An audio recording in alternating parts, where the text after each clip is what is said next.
episode 150. What is a witch? Just that question, what is a witch? It's such an incredibly multifaceted and mutable concept. The question of defining witchcraft, I think, is an almost notoriously difficult question. There are some scholars today who would almost give up when it comes to defining witchcraft and say that witchcraft is whatever people who consider themselves to be witches do, or it is whatever people who are accused by others of being witches are said to do. There's huge semantic confusion about what's being talked about when the issue of witchcraft is raised. The whole exercise of defining witchcraft itself is so complicated because it's not only, like I said before, it's not only a problem in India, but it's a problem everywhere. But then every single community is viewing it differently. It's viewing it through different glasses. Welcome to The Thing About Witch Hunts. I'm Josh Hutchinson, and the quotes you just heard were from Doctors Malcolm Gaskill, Francis Young, and Amit Anand, and they were all said on this podcast right here in previous episodes.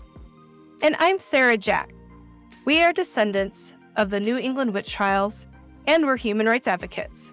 We created this space where all the complexities of witchcraft and witchcraft accusations are discussed and accessible to the public. The witch means different things to different people. This episode will examine what a witch has been in historical contexts, what a witch is perceived to be in ongoing global crises, and how the term is understood by modern self-identified practitioners, tracing the evolution of this complex concept. We acknowledge the ambiguity of the witch. Some people view witchcraft positively, while others see it as something negative. And some see it as both good and bad. Do we still believe in witches? We all have magical thinking. Some of it is fantasy, some of it is superstitious, some of it is spiritual belief. But there's a lot of magical thinking. But that's not exactly what we're talking about today. Today we're talking about what is the witch. Do we still need witches? That's a good question to be thinking about while we go through who needed witches in the past and what they were. Why did they need them? What were they for? What purpose does it serve to call somebody a witch? We'll begin this trip by looking back at ancient times and the Middle Ages. Witches have been in existence since the earliest writings by people. And you can look back at ancient Mesopotamia as far back as the 3rd millennium BCE. So in the 3rd millennium BCE and into the 2nd millennium BCE, witches were seen as normal folk. They were traditional healers and magical practitioners like cunning folk. They became a threat as Mesopotamian cities grew and urban life emerged, bringing a sense of otherness to the community. The problem shifted from doing evil to being evil, to being a witch. The witch was primarily understood as an illegitimate practitioner of magic, in contrast to the legitimate exorcists. Witches were often portrayed as women, though texts do show both male and female witches. You're probably noticing a lot of similar things to Mesopotamian witches as to witches later on in history, and you'll see these recurring themes as we go through this. Things like witches being women. Witches were also believed to be highly aggressive and capable of influencing gods, demons, or ghosts to harm victims. So conjuring. Sounds so familiar. They were blamed for misfortunes. Again, something we can completely understand by looking at our world today. Misfortunes such as illness were seen as a threat to the divine order. The Creator had made humans to work, to do physical labor, things with their hands, and not take shortcuts like witches were doing with magic. There was significant fear that a woman witch could take away power and the sense of being from men, particularly because personal gods were often deceased male relatives, and many faiths across all eras have ancestral saints and gods.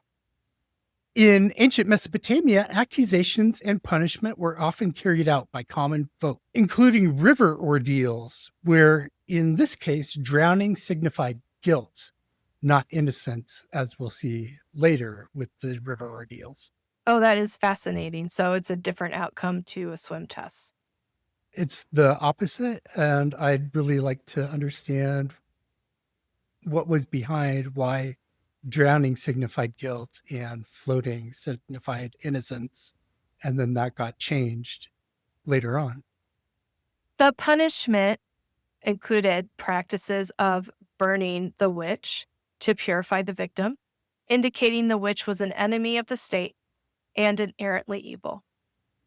Now, moving on to Greece and Rome, other classical sources mention witchy figures like Circe and Medea, and dangerous magical beings that, especially those that come out at night, such as the Lamia, child-eating monsters, Lilith, a female Jewish demon, the Grae, the Grey Sisters, and the Gorgons, like Medusa.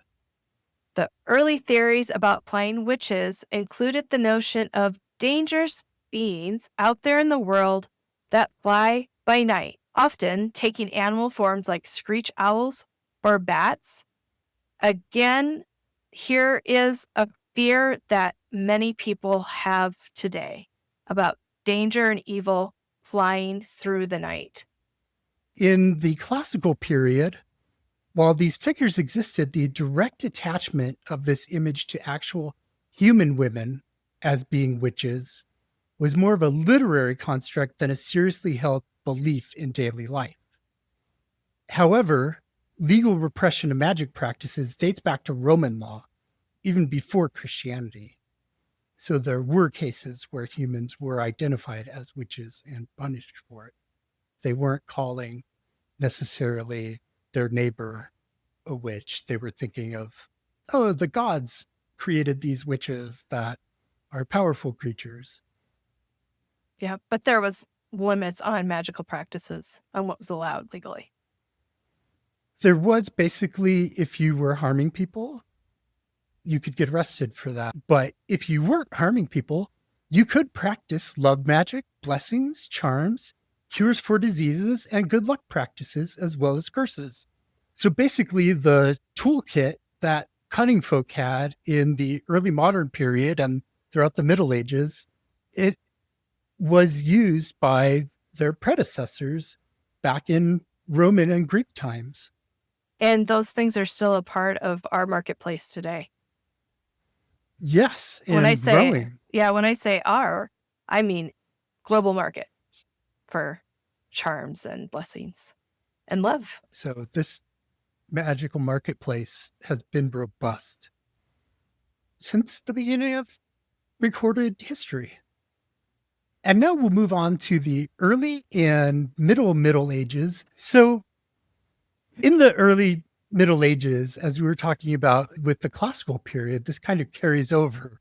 Magic is viewed as practical stuff that reflected people's need to control their world. Sometimes this is referred to as service magic.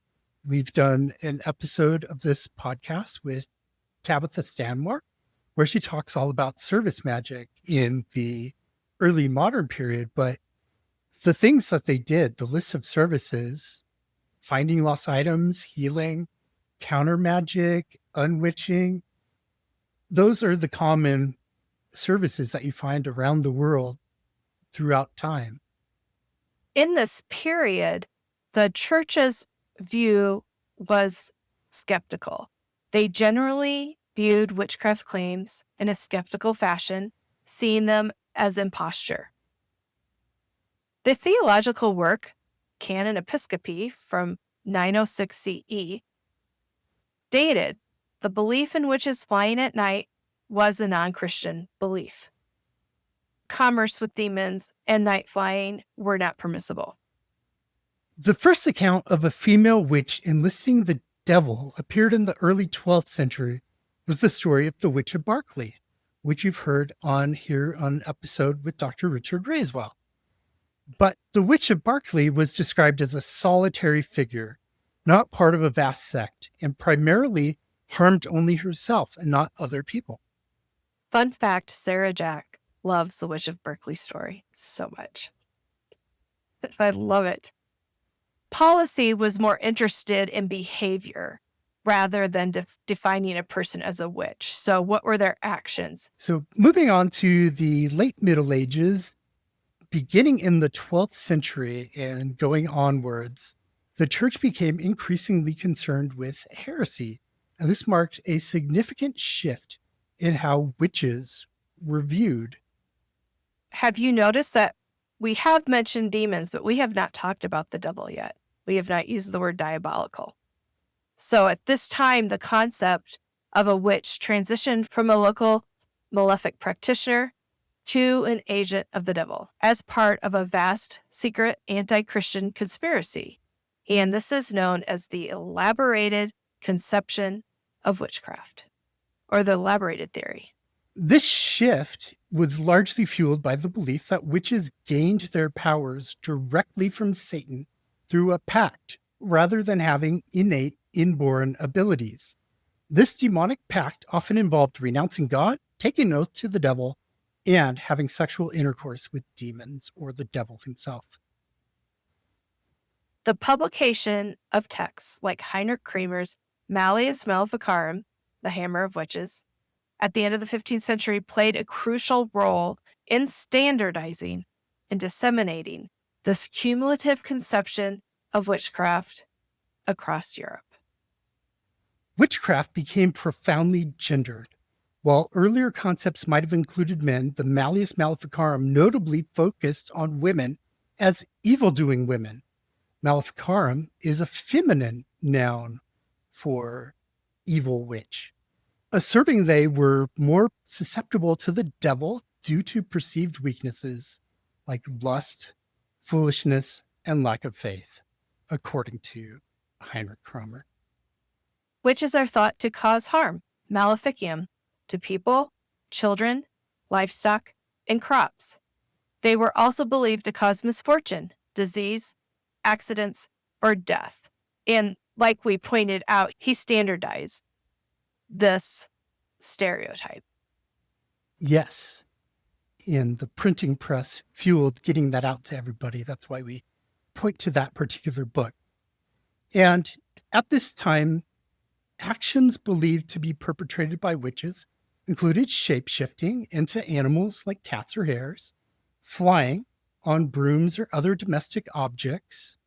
Though this was believed to be enabled by the devil or an ointment, we have a great episode about the theory of the witch's flying ointment. They also were believed to attend Sabbats, these secret anti-Christian gatherings with demons or the devil, and engage in anti-Christian rituals like cannibalism, eating babies. In New England, later on in the early modern period, we see the idea of flying witches attending Sabbats come over from Swedish witch trials. Because of this book and the response to this book, accused witches were seen as malicious women, or the anti-woman, whose very soul opposed femininity and motherhood. They were believed to harm fertility. They were often, though not always, marginalized individuals, people with low social status, poor or contrarian women. Men did face accusations, though they were a notable minority.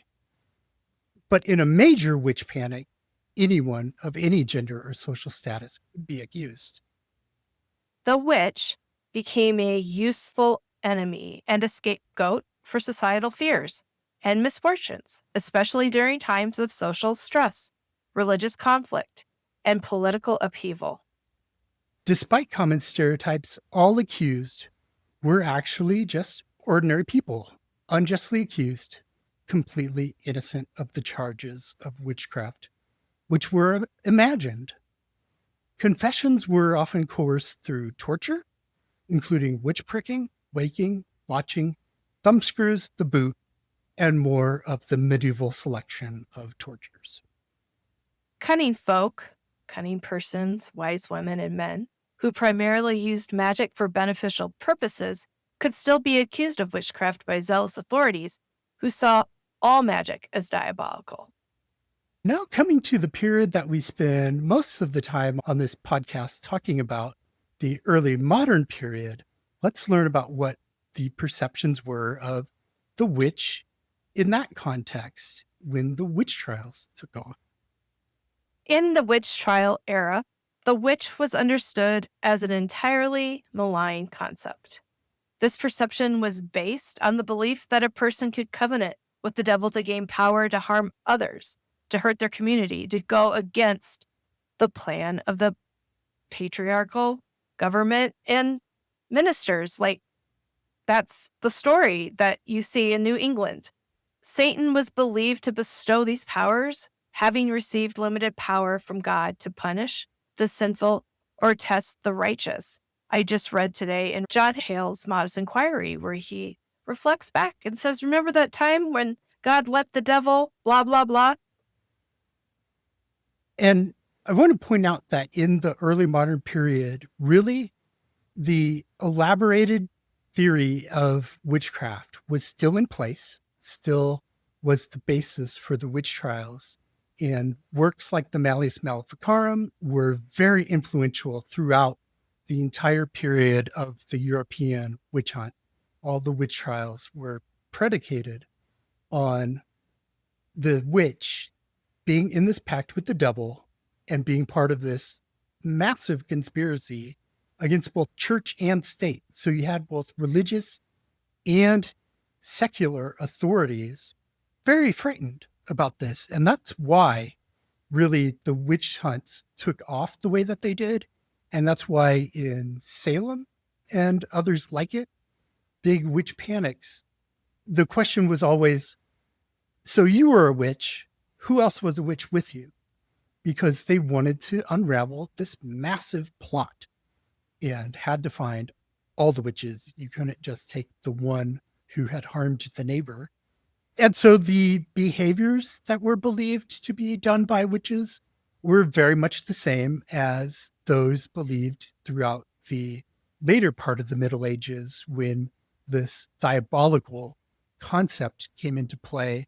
But you'd notice that these behaviors were also very similar to what we reported in Mesopotamia.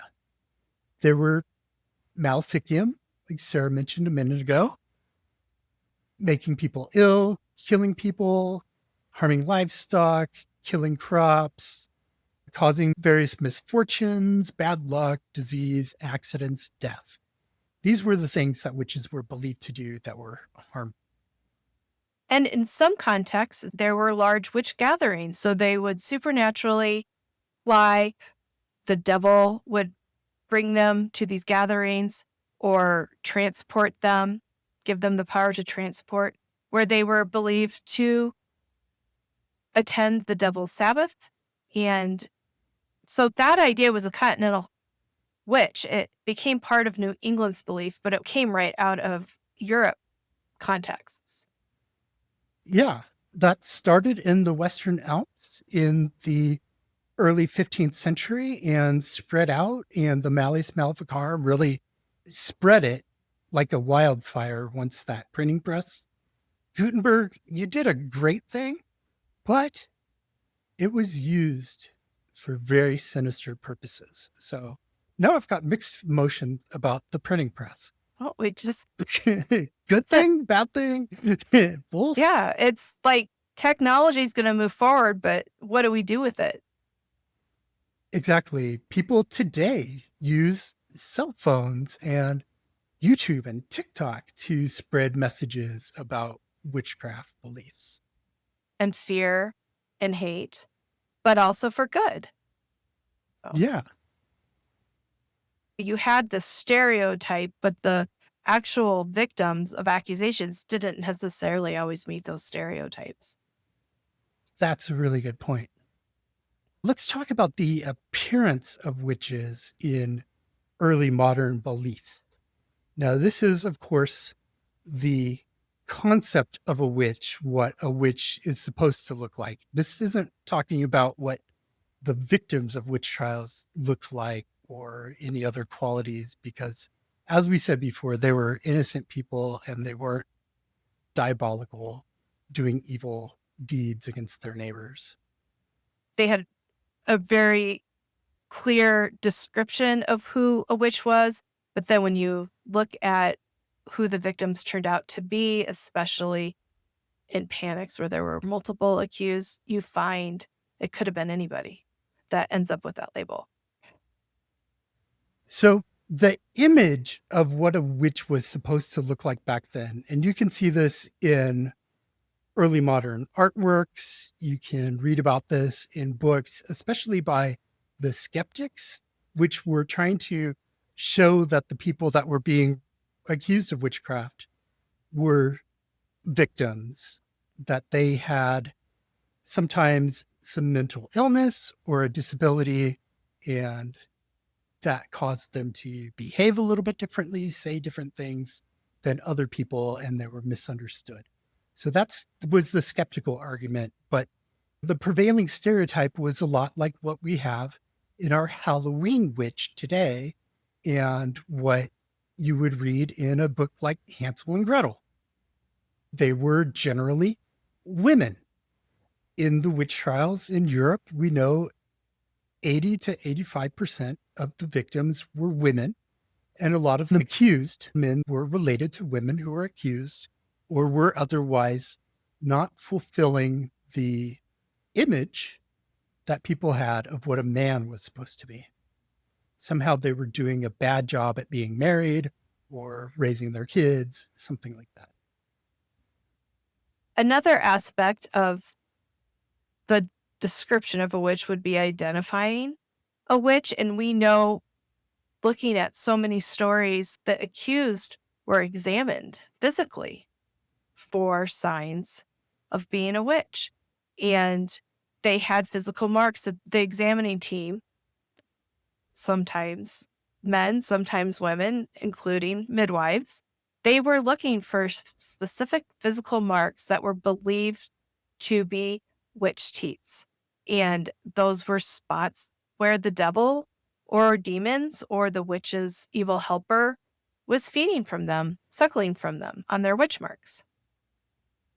The witch and women during this time in general were associated very closely with domestic items. That's why you have a witch being so closely tied to a broomstick and a cauldron, because those were women's tools in the house of the early modern period.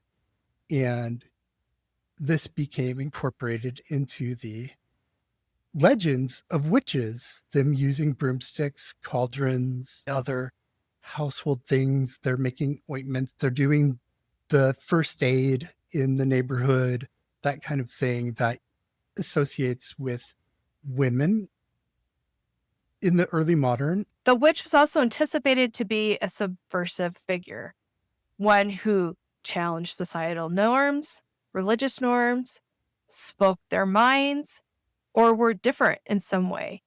And so when you see these victims in the stories, those actions in their lives or their behaviors that fit subversion are what are highlighted and used to prove, hey, this might be a witch here. She's talking back. She's arguing. She's unsatisfied. She's complaining. She's not agreeing. She's not collaborating, and on and on. Yeah, she's not being a woman, as we say that women need to be women. We, being the men of the time, of course, throwing this onto people, believing that the witch was this anti-mother figure who worked against fertility. That's another piece of how they were subversive. They were subverting the gender roles and expectations of the time. So when you have a concept that is diabolical, dangerous, harmful, subversive, that is a useful enemy. That is the person, that is the thing that you're going to blame for misfortunes, crop failure, and the failure of the leadership in a community. Any failure that's happening that's an embarrassment or a devastation, you need somebody to blame that on. It's the witch. Once again, I just want to reiterate that these women who were accused of witchcraft, these men, these children that were accused, they were all just folk. They were regular people like you and me with ordinary human abilities and not in league with the devil. In the modern context, there are basically two main definitions of the witch that we're going to discuss today. The witch in modern contexts reveals ongoing crises and also reclaimed identity. So there are the witch as the evil figure and the witch as the neutral or positive figure. In many parts of the world today, including where alleged witches are hunted, in nations across every permanently inhabited continent, that is not an exaggeration, it's reality, there, in all those places, the term witch still signifies an evildoer using magic, occult forces, or spirits for personal gain, or to cause harm to others. And that isn't always viewed as diabolical, but it is about causing harm to others. When we say witches in Africa, we mean people who fly out at night and go and suck blood on the roadside. That's what we mean. And when we say witches exist, that's what we're addressing. So for us, at our organization, it is a myth. Nobody flies out at night while others are sleeping to go and suck blood on the roadside. Nobody flies out at night to go and poison people and kill them spiritually and all that. And so people are still accused of performing witchcraft to hurt their neighbors. And that leads to what are known as harmful practices related to accusations of witchcraft and ritual attacks, which are acts of violence, usually not judicially sanctioned, carried out against innocent people who usually have nothing to do with magic, let alone evil witchcraft. Like Josh said, it's physical violence, it's torture. They are socially ostracized.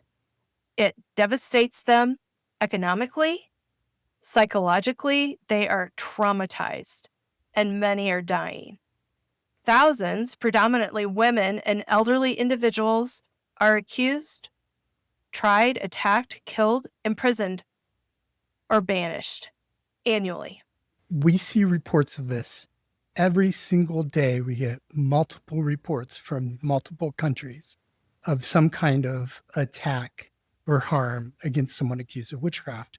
And those reports, sadly, frequently feature children and people with disabilities or conditions like dementia that are misunderstood because the conditions are misinterpreted as supernatural.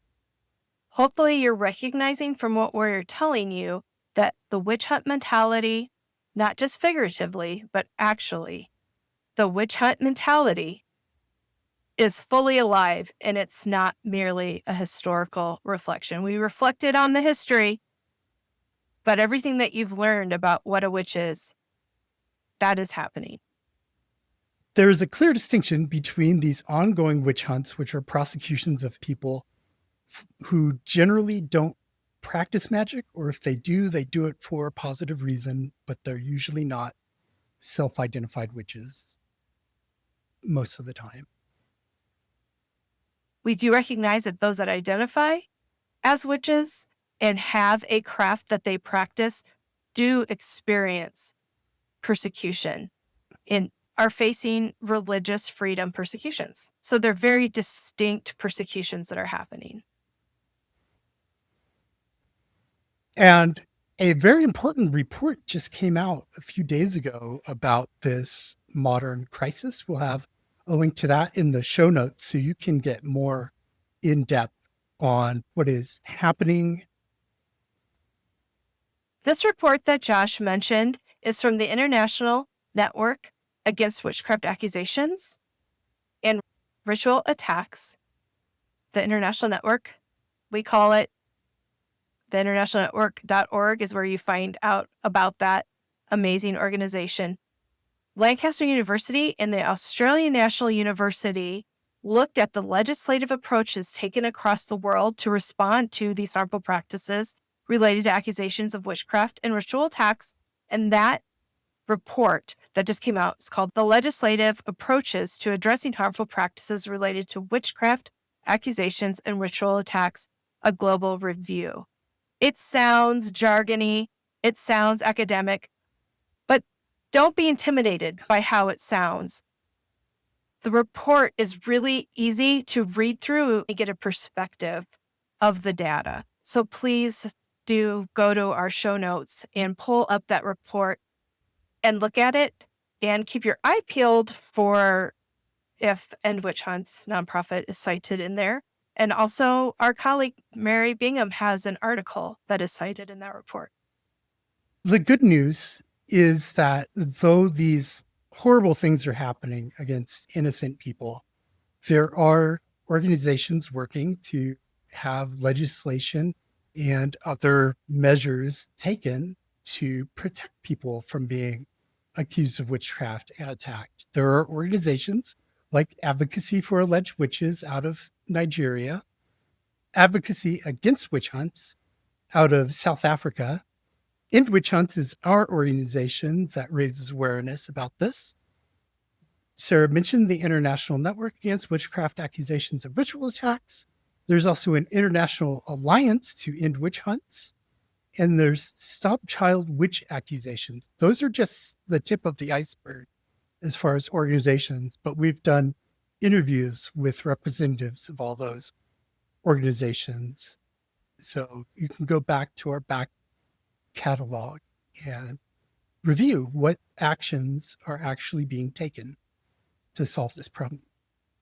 So we talked about the ongoing crisis of women and children and sometimes men being attacked as evil witches. We've talked a little bit about identifying as a witch as a positive thing. But there's another aspect of witch in our modern culture which is not acceptable, and that's the witch in slurs. It's still used to insult women every day from podiums of leadership and the news and writings and you name it. It's there. So people, especially men, still call women witches whenever they have any kind of power, if they are in a leadership role, if they're experts on subjects or issues, or they're in politics. But also every day, this word gets tossed around so casually, like it means nothing. It's used against any woman who says or does anything that's interpreted. And that's the important part. That's interpreted as mean-spirited. So if you think that somebody was rude to you, maybe your boss is being a little demanding or micromanaging. You say, "Oh, my boss is such a witch." That's wrong. Don't say that. We've told you what the word witch means. Your boss is not that. And that word is still being used to kill people today. That's why we're so opposed to it. It's also very misogynist. Do you call your male boss a witch? Probably not. You might have other language for him, but it doesn't mean somebody that we're supposed to kill, which does. The witch has become a very important figure in feminist theory because of the misogyny, the actions of the patriarchy against women in the witch trials. We've talked to Inez Tadeo about the woman as witch, the belief that all women are flawed, that they've inherited Eve's sin, and therefore they are working against men, they're working against humanity, they're working against God. Sinful creatures by nature. And of course, rightly, women have come back today and said, hell no, that's not who we are. We're women. We can be empowered. We can be powerful. We can be everything that the patriarchy is. Let women have a share of that and stop calling them witches and relegating them to this lower position. So the witch has become a very powerful symbol of female empowerment. And that brings us to the appearance of the witch in the modern era. We've seen a lot of this move to reclaim what the witch is and give it a different kind of portrayal. I love how pop culture is portraying the witch in ways to teach us about our humanity and friendships and who women are in their relationships with women and men.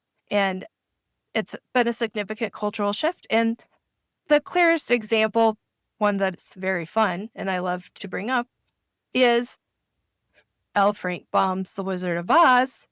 And then what we have now from that story, the Wicked franchise, the Broadway, the movie, the books. Yeah, you see that a witch can be a good figure like Glinda. You also see that witches can be more nuanced characters. They can be shades of gray, not necessarily evil or good, just like regular folk. We're not evil or good. We're all somewhere in between with little bits and pieces from each of those things. So we see this a lot in the film and television and theater of today. It's wonderful.